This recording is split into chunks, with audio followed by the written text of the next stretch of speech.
Hello বন্ধুরা, তোমরা সবাই কেমন আছো? আশা করি তোমরা সবাই ভালো আছো।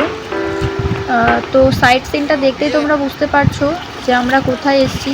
অ্যাকচুয়ালি এটা হচ্ছে সুন্দরবন। আর সুন্দরবনের তো সবাই জানো খুব সুন্দর মানে জায়গাটা। আর আমরা যেখানে ছিলাম সেটা হচ্ছে বাংলাদেশের বর্ডারের গায়ে আর জঙ্গলের একদম পাশে, যে জঙ্গলে আমাদের world famous royal Bengal tiger থাকে আর বিভিন্ন ধরনের জীবজন্তু থাকে। সেখানেই আমরা যাচ্ছি এগিয়ে নৌকা নিয়ে। এটা আমাদের জামাইবাবুর নৌকা। আর আমরা এই নৌকাতে করেই পাড়ি দিচ্ছি জঙ্গলের ধারে, কারণ জঙ্গলে ঢোকার পাস যেটা হয় সেটা এখনও আমরা বিল পাস করিয়ে উঠতে পারিনি। তো যাই হোক, আমরা শুধু বোটে করেই জঙ্গলে চারপাশ থেকে একটু ঘোরাঘুরি করা, আর যদি কপালে থাকে তাহলে তো কিছু নিশ্চয়ই দেখতে পারবো। হয় কোনো রকম হরিণ অথবা বাঘ বলো আর বাদর হনুমান যা হোক, কিছু একটা জীবজন্তু যেন আমাদের চোখে পড়ুক, এটাই যেন সবাই কামনা করি। তো এটা আমাদের ব্লগটা শুরু হচ্ছে এখান থেকে স্টার্ট। আমরা ইতিমধ্যেই জঙ্গলের ধারে চলে এসেছি। রাহুল এখানে ভিডিও শ্যুট করছে যে যদি আমার ক্যামেরায় কিছু ধরা না পড়ুক, ওর ক্যামেরা যেন কিছু একটা ধরা পড়ে। চারিদিকে মানে এই দৃশ্যটা এত অপূর্ব ছিল, ধারণার বাইরে। আমরা এতবার সুন্দরবন ট্রাভেল করি কিন্তু এত সুন্দর অভিজ্ঞতা আমার হয়নি, কারণ আমার বেবি যেহেতু ছোট, তাই বাড়ির থেকে আমাকে প্রত্যেকেই বারণ করতো যে তুমি জঙ্গলের ধারে যাবে না বা নদীর চরে যাবে না। যাই হোক, আমার ছেলেমেয়েরা এখন যথেষ্ট বড় হয়েছে, তো সেই কারণে আমি বাড়িতে অনেক রিকোয়েস্ট করে অনেক আকুতি মিনতি করে তারপর বেড়াতে পেরেছি অ্যাটলিস্ট। তো তোমরা দেখে বুঝতেই পারছো যে আমরা কতটা এক্সাইটমেন্ট ছিলাম জঙ্গলের ধার থেকে যাওয়া, কারণ এটা আমাদের লাইফের ফার্স্ট। বিশেষ করে তো আমার লাইফের ফার্স্ট। আমি কখনো এরকম জঙ্গলের ধারে, যেখানে সমস্ত রকমের জীবজন্তুরা রয়েছে, একটা বক উড়ে যাচ্ছে সেটা দেখা যাচ্ছে এখান থেকে। আর একটু জুম করলে দেখা যাবে যে এখানটায় পুরো জঙ্গলটাকে কভার করা আছে জাল দিয়ে। আমি একটু জুম করে দেখাচ্ছি, পুরো জাল দিয়ে ঘেরা আছে। এই জালের পাশে বাঘরা চলে আসে, জামাইবাবুরা যা বলছিল, কারণ ওনারা এই জঙ্গলেই মাছ ধরে জীবিকা নির্বাহ করে। মাছ ধরে, কাঁকড়া ধরে, মধু সংগ্রহ করে, ওদের এখান থেকে জীবিকা নির্বাহ হয়। যাই হোক, এটা তাদের পার্সোনাল ব্যাপার, না যাওয়াই ভালো। ওনারা বলতো যে এই জঙ্গলের মধ্যে, এই নদীর পাড়ে অনেক সময় বাঘ চলে আসে। যখন ওনারা কাঁকড়া ধরতে যায় তখন অনেক সময় ওনাদের বাঘের সম্মুখীনও হতে হয়েছে। তো কোনো রকমভাবে ওরা নিজেদেরকে ঠিকঠাক করে নিতে পারে। আর এটা হচ্ছে সুন্দরবনের বিভিন্ন রকমের গাছ রয়েছে এখানে। গাছগুলোর বিশেষ নাম রয়েছে, আমার ঠিক মনে পড়ছে না। আর এগুলো সেই গাছের শিকড় বেরিয়ে আছে, খুব সুন্দর লাগছে দেখতে। আমাদের বাড়ি হচ্ছে ও পাটটায় আর আমরা এসছি এ পাটটায়। আমাদের বাড়ি অ্যাকচুয়ালি এটা আমার ননদের বাড়ি, ওরা ও পাটটায় থাকে। ওই যে ওদের বাড়ি দেখা যাচ্ছে, ওই ব্ল্যাক কালারের বাড়িটার পিছনের বাড়িটা ওদের। তো ওরা অনেক সময় বিভিন্ন রকমের অভিজ্ঞতার সম্মুখীন হয়। ওদের বাড়িতে বেশ কয়েক বছর আগে বাঘ আক্রমণ করেছিল। ওরা ওরা ভীষণ ভয়াবহ একটা দুর্ঘটনার পরিস্থিতির সম্মুখীন হয়েছিল। যাই হোক, ওটা অনেক বছর আগেকারের কথা ওরা বলেছে। তারপরে রিসেন্ট খবরেও জানা গেছে যে সুন্দরবনের সাতজেলিয়া বা বিভিন্ন বিভিন্ন জায়গায় অনেক সময় বাঘের উপদ্রব প্রচুর পরিমাণে বেড়েছিল। কিন্তু এই জায়গাটার নাম হচ্ছে কুমিরমারি বাগনা ফেরিঘাট। তো এই জায়গাটাতে অনেক সময় বাঘের ভীষণ উপদ্রব আসে। পুরো জঙ্গলটা কাটা তারে ভরা, পুরো জঙ্গলটা ঘেরা। এইগুলো টোটালি ম্যানগ্রোভ। সত্যি দেখে মনে হচ্ছে যে এটাই আমাদের পৃথিবীর অক্সিজেন। চারিদিকের যা পরিস্থিতি, আমাদের কলকাতা শহরেও এতটা পরিমাণে গাছ কোথাও থাকবে না বা নেই বললেও চলে, কিন্তু এটাই হচ্ছে আমাদের পুরো পৃথিবীর অক্সিজেন। Sundarban world heritage. তো সময় ধরে পুরো ভিডিওটা একটু দেখুন, তাহলে বুঝতে পারবেন যে এই জায়গাটা কতটা সুন্দর। আপনাদের যদি সম্ভব হয় একবার হলেও সুন্দরবন এসে ঘুরে দেখবেন জায়গাটা কত সুন্দর।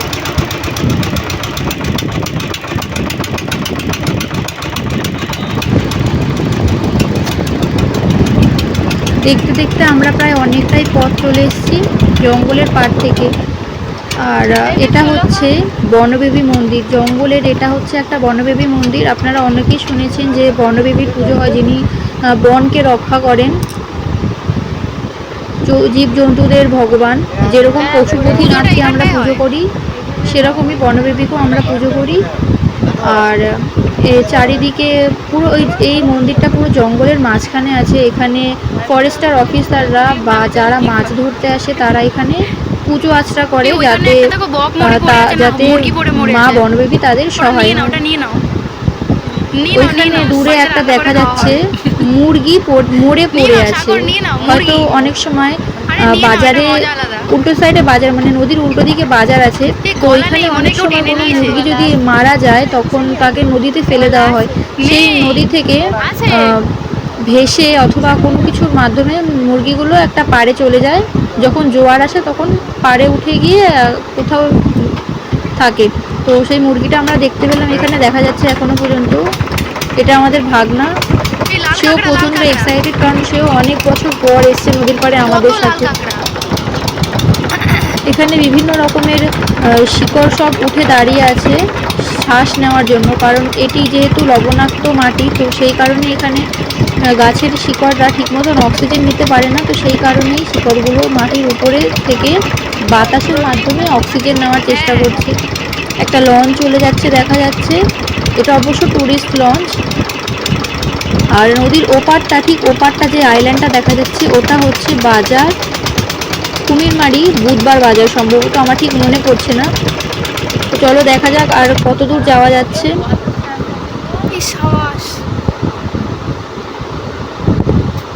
আমরা একদম জঙ্গলের পাশে চলে এসেছি। এই তো একটা হরিণ দেখা গেছে, বাহ খুব সুন্দর হরিণটা। মানে আমি ধারণাও করতে পারিনি যে জঙ্গলের এত কাছে যাব আর একটা হরিণ সত্যি জঙ্গলের মধ্যে বন্যভাবে ঘুরে বেড়াচ্ছে, সেটা আমরা দেখতে পাচ্ছি। মানে এই মজাটা, এই আনন্দটা আমরা কখনোই, হয়তো আমি আর জীবনে লাইফে করতে পারবো কিনা তার কোনো ঠিক নেই।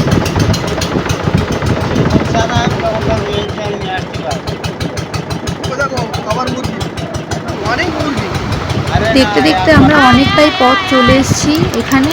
আর এখানে নিচে অনেক লাল কাঁকড়াও আছে, আর একটা বাঁদর দেখা গেছে, ও একটা ওর বাচ্চাকে নিয়ে আছে। এখানে আমি দুটো বাঁদর দেখেছিলাম, যেটা বড় আর একটা বাঁদর ছোট ছিল, তো বেবি। তো আমরা ওদেরকে অনেক ডাকার চেষ্টা করলাম, খাবারও দিয়েছিলাম, কিন্তু ও আসতে পারেনি, ভয় পেয়ে পালিয়ে গেছিলো। আমরা ওকে মুড়ি দিয়েছিলাম। আর এখানে যে আমাদের নৌকা চালাচ্ছিল, এটাও একটা ভাগনা হয়, তো ও মুড়ির প্যাকেটটা দিয়ে ওদের কাছে দিয়ে ডাকার চেষ্টা করছে যে ওরা আসছে কিনা। তো এটার একটা ভীষণ মজা হয়েছিল যে ও নিজের বাচ্চারা আর দুটো বাঁদর একসঙ্গে নিয়েই পালিয়ে গেছিলো অনেক দূরে, প্যাকেটটা নিয়েই ওরা পালিয়ে গেছিলো, তারপরও ওদেরকে আর চোখেই দেখা যায়নি। এটা সব থেকে বেশি ভালো লেগেছিল, কারণ আমরা হনুমান বাঁদর এনি টাইম সবসময় দেখতে পাই। বিশেষ করে আমাদের নিউটাউন এরিয়ায় যারা থাকেন তারা নিশ্চয়ই গেছেন হরিণালয়ে। তো ওখানে যে বাঁদরগুলো আছে সেম এখানেও এক ধরনের বাঁদর, মানে ওইখানে যে প্রজাতিটা আমরা দেখে এসেছি এইখানেও সেম প্রজাতিরই একটা বাঁদর আমরা দেখতে পেয়েছি, কিন্তু সেটা খাঁচায় দেখা আলাদা আর বনের মধ্যে দেখার ব্যাপারটাই আলাদা। তো এইটাও আমাদের কাছে ভীষণ এক্সাইটমেন্ট ছিল যে আমরা সত্যিকারেরই একটা এরকম ধরনের বাঁদর দেখতে পেয়েছি, যেটা আমরা খাঁচার মধ্যে দেখতে পাই, সেটা এখন মুক্ত অবস্থায় আমরা দেখতে পাচ্ছি। এর থেকেই মানুষ উৎপন্ন হয়েছে,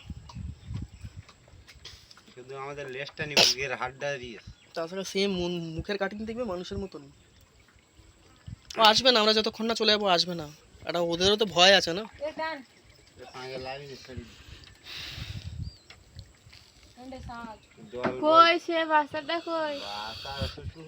ও পালিয়ে গেছে,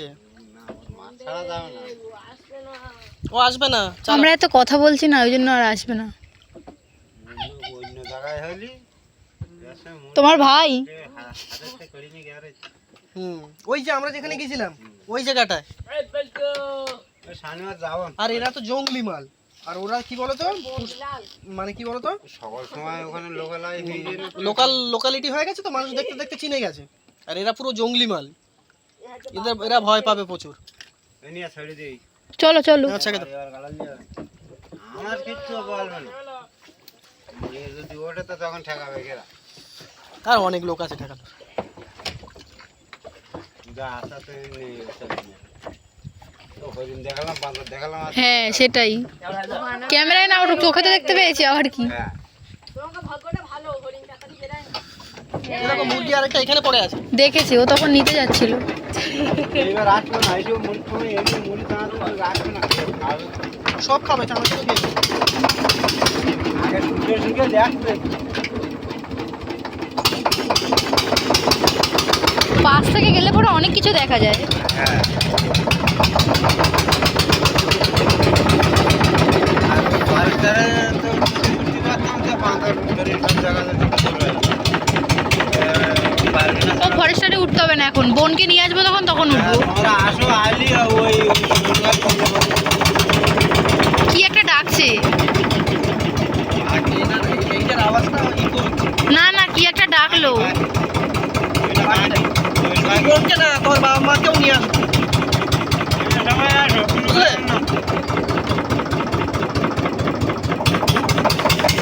জঙ্গলে গেলে নিয়ে আসবো।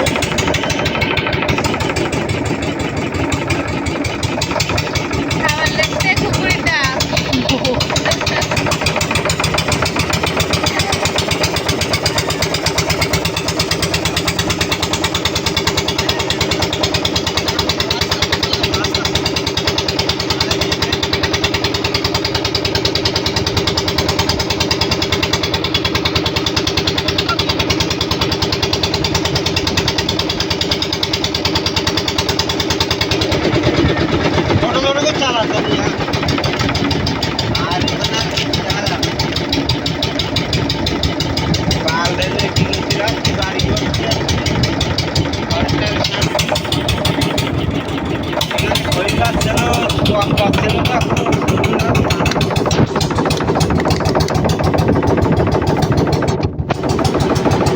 এরপর আমরা বাড়ির দিকে যাচ্ছি, আমাদের নৌকা স্টার্ট হয়ে গেছে, আমরা বাড়ির দিকে যাচ্ছি এবার। আজকের ব্লগটা এই পর্যন্তই। আশা করি সবার ভিডিওটি খুব ভালো লেগেছে। যদি ভিডিওটি সবার ভালো লেগে থাকে তাহলে লাইক, কমেন্ট, সাবস্ক্রাইব অবশ্যই করবেন। আর যত বেশি পারেন শেয়ার করুন সবাইকে, যাতে সবাই প্রত্যেককেই আমার চ্যানেলে যারা যারা দেখছেন, নতুন ভিউয়ার্স বা পুরনো ভিউয়ার্স যারা রয়েছেন, তারা প্রত্যেকেই সুন্দরবন থেকে ঘুরে আসবেন এই ধরনের দৃশ্যগুলি দেখার জন্য। সবাই সুস্থ থাকবেন, ভালো থাকবেন, গুড বাই। গাছে উঠে গেছে। দূর ওরা ওর মা, বাসার মা। না, বাসাটা এইখান থেকে বাচ্চা এইদিকে গেছে। শুধু ঢুকে নিচে আসবে। আসলে ও দেখতে কতটা কাছে চলে এসেছি।